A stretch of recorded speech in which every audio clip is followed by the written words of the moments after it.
23-year-old Washington woman Cassandra Kennedy admitted that she lied when she said her father raped her, but she's not going to face any charges, Lewis.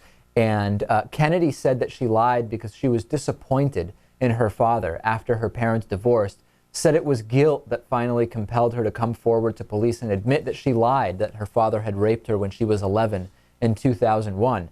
And Thomas Edward Kennedy, Cassandra's father, denied the allegations but was convicted by a jury in 2002 and sentenced to over 15 years in prison. And this is really incredible. And Cassandra Kennedy is not going to be prosecuted for her apparent lies about her father, partly because, and this is interesting, it's a real issue, prosecutors don't want to discourage people in similar circumstances from coming forward. This is the second case in the past couple of weeks that we've talked about of an innocent man being released from decades of imprisonment. That's one issue, the issue of what's the word, of false imprisonment or undeserved imprisonment.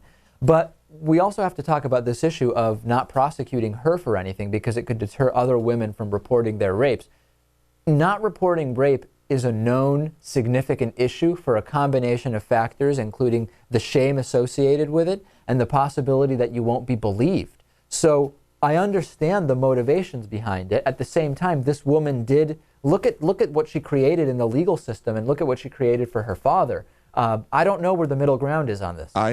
There is no sound logic behind not prosecuting her. You have to assume that people who look at this case will understand that she's being prosecuted for completely fabricating the story and getting her father in prison for 15 years. I understand, but a lot of people would be afraid merely of being questioned about whether this is or isn't true, even if their allegations are true. Doesn't matter. You have to prosecute her. This is completely irresponsible and ridiculous.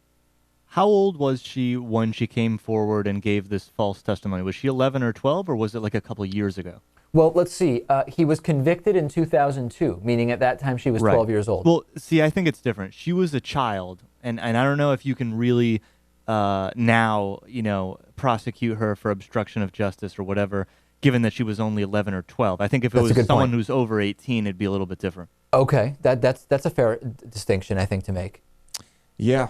I mean, certainly no one would ever put an 11-year-old girl behind bars for something like this. Right, and is the fact that she's now 23 make it okay for something that she did at the time? I feel you have to send a message to some extent that you're not going to get away with this if you lie about it. Okay, this is pretty serious. 15 years this guy spent in prison. I'm pretty comfortable saying if at the time of the lie you were an adult, you should be prosecuted. And I do understand, for different logic than the one that's being given, why this particular individual shouldn't be prosecuted. If you disagree with me, if you think even a 20-year-old who makes up and admits to having made up a rape should not be prosecuted for whatever reason, email me or leave us a voicemail, 219-2-DAVID-P. I'm curious what people think about this one. Yeah. Facebook.com/David Pakman Show. We have behind-the-scene pictures up there. We have my appearance from last night on Current TV on the Young Turks, a lot of other stuff. And of course, davidpakman.com/spring. We'll send you a free David Pakman Show t-shirt if you become a member with a 1-year membership. Let's take a break. Next, we'll talk to Jackson Katz. And later, which would you rather? Maybe our new game, Lewis. We'll play that. A lot more still to come. Stay tuned.